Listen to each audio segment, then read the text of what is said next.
Books will be written about this COVID era, but school nurses have met this moment by advocating for health and safety protocols against all odds and truly against tremendous pushback from the community.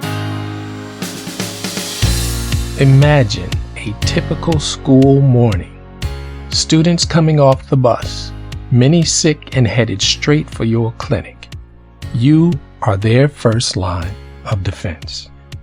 That's why thousands of school nurses rely on Fluency, a school health program by this episode's sponsor, KENSA, that has been reducing the spread of illness in classrooms for 7 years. Join over 5,000 schools and receive free smart thermometers for your families and staff. Track illness early and take action before it spreads. Sign up now to get Fluency for free. Text APPLY to 24020. That's APPLY to the number 24020 to get started. Hello, I'm Donna Mazik, Executive Director of the National Association of School Nurses. Welcome to the School Nurse Chat podcast. Today, we will be talking about identifying contagious disease outbreaks in schools. Our guests today are Danielle Block, an infectious disease epidemiologist at KENSA, who previously worked at the New York City Department of Health and Mental Hygiene, and who's a volunteer with the COVID Tracking Project. We also have with us Robin Cogan, a nationally certified school nurse working in Camden, New Jersey. Robin has received the NASCENT President's Award, and she's also a Johnson & Johnson School Health Leadership Fellow. You can find Robin on her blog, The Relentless School Nurse, and she also writes a column at My American Nurse. Welcome, Danielle and Robin. So let's get started with today's podcast topic. Danielle, what's your experience identifying contagious disease outbreaks in educational settings? And how do you collaborate with school officials? Thanks for the question, Donna, and thanks so much for having me on the podcast. My experience identifying outbreaks in educational settings with the health department really comes in two different ways. The first is that at the health department, we would sometimes get calls from who we called astute clinicians, basically the eyes and the ears on the ground in educational settings, the school nurses. And we would get calls when sometimes they needed some outside advice on how to handle an outbreak or to let us know that there was something bizarre going on and get our input. The other way that we would sometimes identify outbreaks in the educational setting is through routine case investigations and public health surveillance. So there's a bunch of diseases that are reportable to health departments, and a number of those require more investigation from epidemiologists. And doing contact tracing and getting different exposure notifications, we would learn about shared exposures, and sometimes that would be a school. I'm going to tell two quick stories that I think highlight the ways that public health departments can work really well with school nurses and in different educational settings that I was a part of. The first is that there was an instance where we were doing routine case investigations at the health department and got a report of meningococcal disease in a woman. And after doing more case investigation, learned that they had been a volunteer at a school recently during the exposure period where we were concerned about giving out prophylaxis. And so in that instance, we reached out to the school to let them know about this, worked with the school nurse to learn more about what the type of exposure was between the parent and different students, and actually went into the school to give some education about meningococcal disease and its transmission.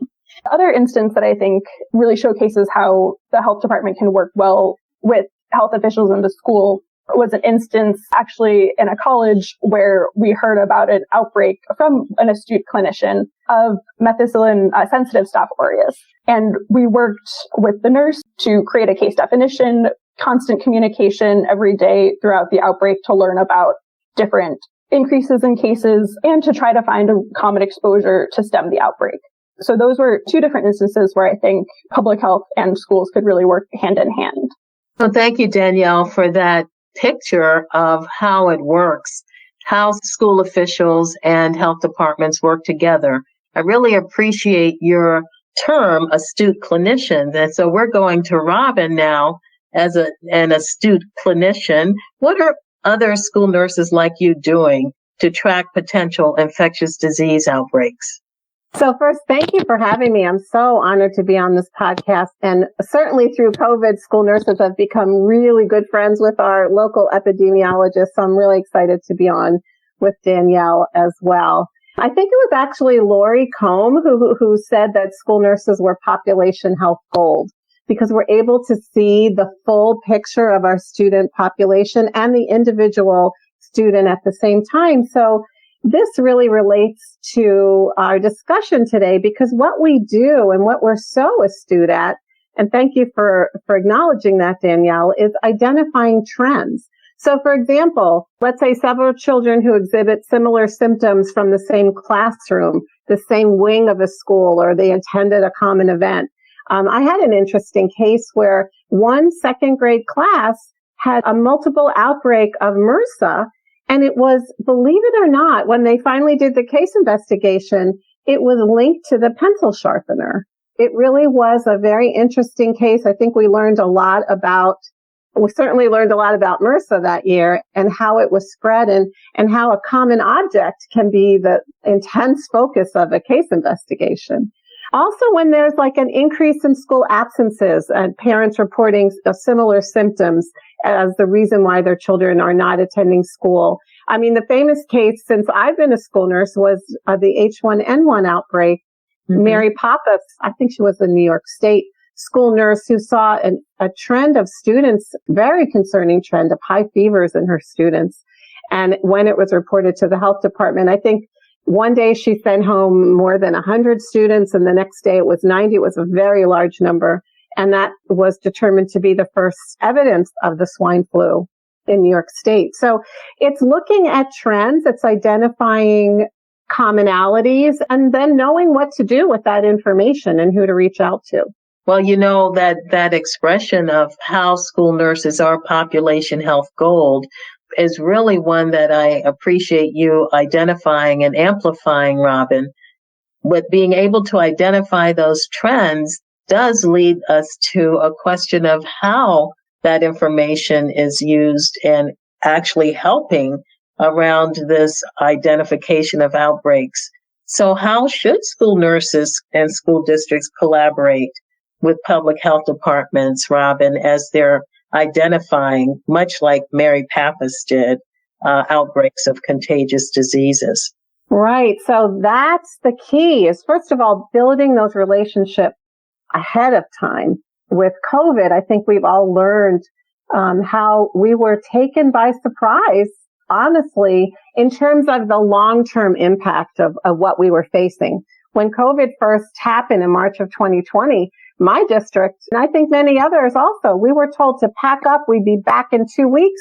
The date was March 18th, 2020. We were told we would be back in school on March 30th, 2020. We actually returned to school March 29th of 2021. But in between all of that time, tremendous strides were made in connecting with our local health department, really solidifying those relationships that had always been there, but had never been tested to this degree, had never been stretched to this capacity.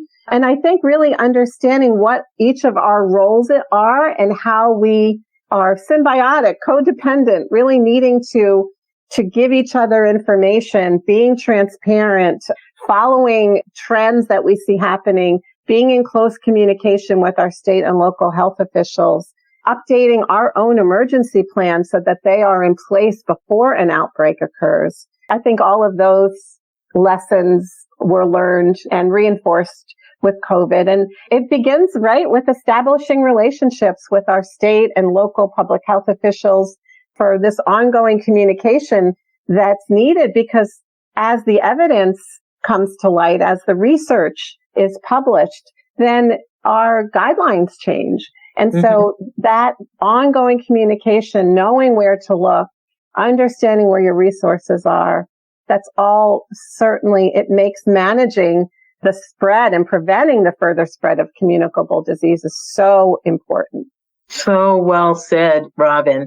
So that collaboration enables the coordination, which needs to be communicated, and it really makes for a better picture of keeping students healthy and safe in school. Yes. Danielle, tell us about technology and the role of technology in identifying outbreaks, and what are some new ways it can be used? Yeah, it's really interesting how the COVID-19 pandemic has really both expedited and brought to light different ways that technology can help identify outbreaks. And I think they fall into a few different categories. I think the first is, new ways of identifying cases and identifying increase in cases above the norm. And another is, identifying new cases related to an outbreak, contact tracing, as well as different laboratory technologies. So I think that one that a lot of people will be familiar with in terms of contact tracing are exposure notifications that you can enable on your cell phone. In a bunch of states across the U.S., I think in over half of states, there have been collaborations to allow for an option on your phone that you can turn on. And if you're within 6 feet of Bluetooth range of someone who opts in and alerts the app that they've tested positive for COVID, that you would subsequently get a notification about that and could take the steps to get a COVID test, to self-isolate until you have the results from that test, etc.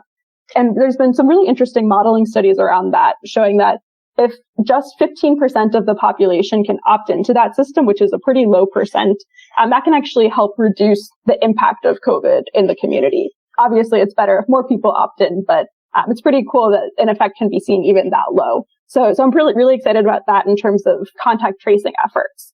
Something else that I find really cool that had an application at the beginning of the COVID-19 pandemic is the ability for kind of machine learning technology to scan news articles across the internet and find these common threads. And there was some work done at the very beginning of the pandemic that identified this, novel coronavirus in Wuhan right at the start of the pandemic before it was really making international news, just from those more local news sources. And in that same kind of realm of processing different, text on the internet, there's been some really cool work that has been done at the New York City Department of Health in terms of foodborne outbreaks, scanning Twitter and Yelp for negative food reviews related to foodborne illness, and using that as a flag for epidemiologists to go in and do some case investigation, learn more about common exposures, and, try to stem those exposures.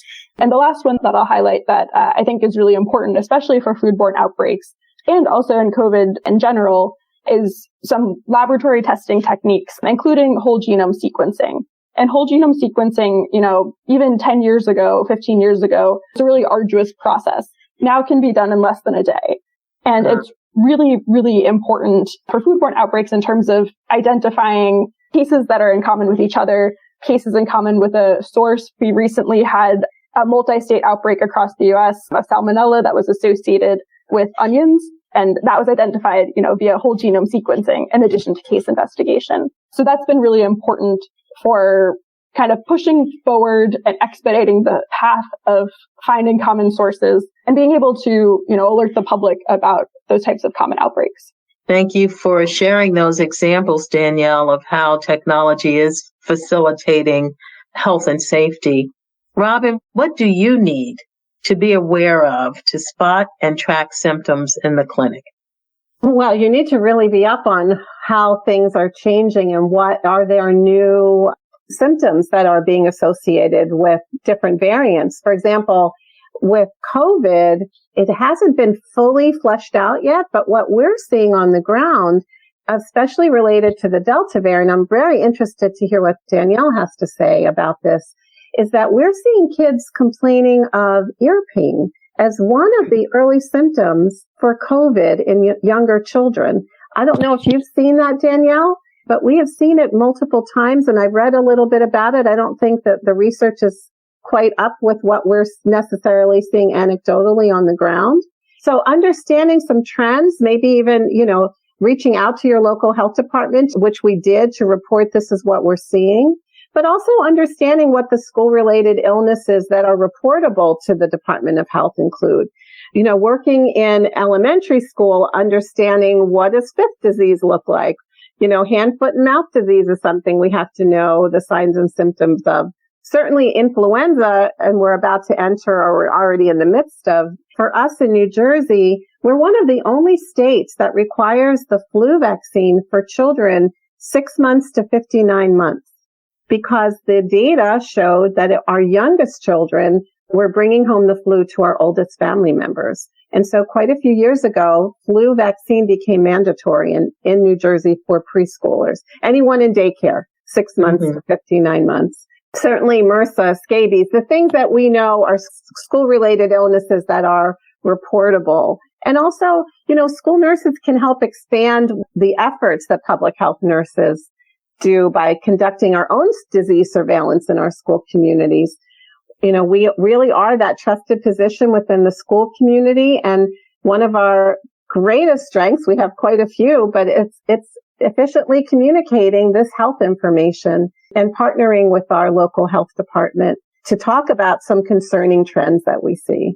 Right. I wanted to just touch, if I could, on the whole idea of using the technology piece and certainly social media.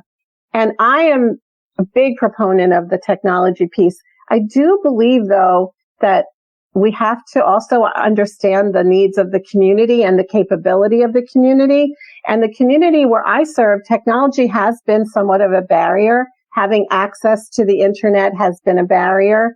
And I've found actually with the testing company that we're using, there's been a really unfortunate disconnect between their very fancy dancy testing reporting system that is not reaching the parent. And so the test results are coming back to the school nurse to report the positive cases.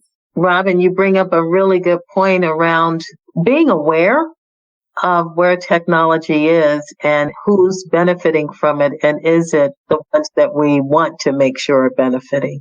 Right. And speaking of that technology, we know, Danielle, that health systems track outbreaks. They track outbreaks of the flu, MRSA, RSV, measles, and even more. You talked about those reportable communicable diseases, and there are others. How can schools better work with health systems to make use of this information?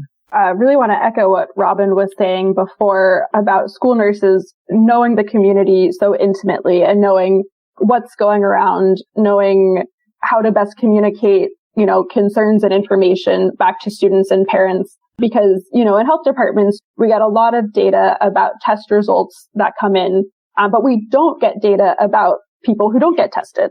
And sometimes that can be a huge barrier, and we just have huge blind spots in terms of what's going on in the community. And so I want to echo how much that relationship between health departments and school nurses, you know, in the ideal world is that two-way street, that if there is something weird going on, if there are outbreaks of flu or MRSA that might be more, you know, clinically diagnosed in the nurse's office and not necessarily getting reported, the health department wants to know about that. Mm-hmm. And that too is a really important information stream to know, you know, what's going on in the community. In addition to that, from the test results that the health department does track and the case investigations that it does, it is a really nice aggregate of the bigger picture, maybe not necessarily, you know, one individual classroom, but to know what's circulating in the greater community. Most health departments put out health alert networks to, you know, flag different outbreaks and information that's critical to clinicians in the area. So subscribing to those is always useful. And during flu season, most state and some local health departments publish weekly flu reports that oftentimes include information on other influenza-like illnesses, rates of RSV, adenovirus, enteroviruses, etc. And I think that can also be helpful to kind of contextualize what's going on both in the greater community and then, you know, if you see a kid with a runny nose, for example, in a classroom, to have a sense of what is going on that may be affecting that child. Robin, when you get information about an outbreak, such as flu or RSV, what's your role as a school nurse?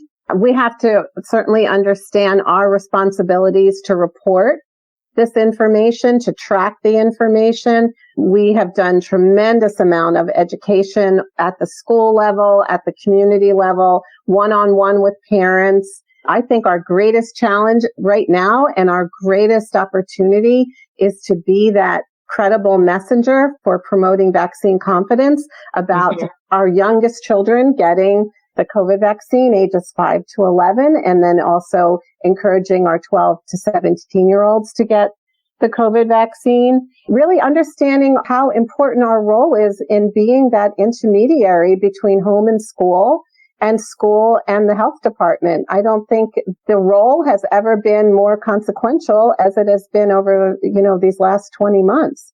And those relationships have been strengthened, although identifying gaps in all of our work bandwidth, I think, is also something that we have to acknowledge. We are all working very, very hard against some very difficult odds to keep our kids and our school community safe. One of the things that we did in my district, and I was so thankful to our local health department, is that we wanted to make sure that we were doing the right thing in terms of contact tracing and quarantining. At the beginning of school, I know it's only the middle of October, the third week of October. It kind of feels like June, to tell you the truth, but it's only been not even 8 weeks in school. And we were feeling like we were quarantining a lot of kids, missing a lot of school days. So we asked our local health department if they would give us a private tutorial to go through our roles and responsibilities and how we can work best together.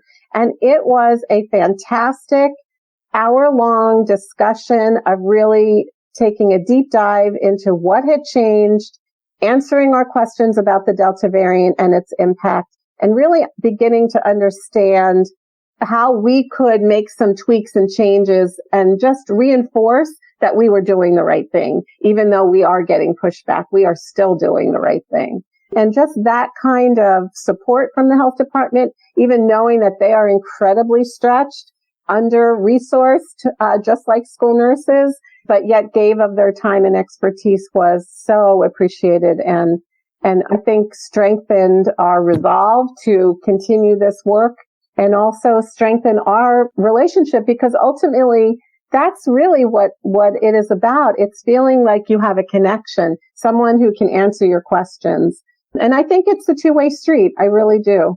Well, it definitely is a two-way street, because that was a win-win to spend that time from the health department perspective to instill more confidence to act in school nurses, and for school nurses to be able to take that back and increase the confidence that families would have in the care that you're giving during this time. So this is a shout out to school nurses as well for the incredible work that's being done right now. Thank you, Robin. Danielle, how do you think the COVID-19 pandemic is changing how the public is reacting to influenza-like illness? I think after the past almost 2 years, I think the general public is a lot more aware of infectious diseases and infectious illness than they had been in the past. But at the same time, I'm a little concerned that we're all just really fatigued about having to spend our brain space thinking about disease prevention, thinking about potential contacts and exposures and everything like that. I do think that people are more likely to take preventative measures when they are sick now versus prior to the pandemic. What I mean by that is, I think, before the pandemic, many of us wouldn't bat an eye if a colleague came into work with a cough and you just kind of, that was the fact of life. That's what you do. I think that now, oftentimes people will think twice before doing that, will think about getting a test if it's accessible to them and or if it's required by their employer or school in order to attend that day. I think at the same time, because we had such a light flu season last year, I'm a little concerned that there's an overall lower perceived risk of influenza-like illness, because last year we had so many COVID precautions in place, mask wearing, social distancing, advisories not to travel. And, that really totally knocked out the flu season. I think people may be in for a surprise in the coming season as things start to pick up, flu is remaining pretty low right now, but we're seeing an early RSV season, elevated rates of rhinoviruses and adenoviruses as well. So I would just urge people to make sure they're still thinking about diseases that are not COVID as we enter flu season and the best ways of protecting themselves and others. Thank you, Danielle, for that public health announcement to remember that using those mitigation strategies and prevention strategies around influenza-like illness is as important now as it ever has been for us individually and for families and for communities. Robin, with the 2021 school year well underway, as you noted, and we're still in this COVID-19 pandemic, what is the best strategy for schools to use to identify COVID outbreaks as fast as possible? Well, of course, Donna, you know that I'm going to say make sure there's a school nurse in every building. Absolutely. to do the assessments, because I can't even fathom not being available to my school community. I worry about those schools across the country where there is no school nurse to do these assessments. I mean, just today I sent 6 kids home in a very rapid pace, very curious as to what the outcome is going to be. And as Danielle said, there's other things that are popping right now. Well, I have certainly seen RSV. I just had a student hospitalized with it last week. And of course, the first thing we think of is COVID. Many of the other infectious diseases do mimic COVID because that's what's been at the top of our mind.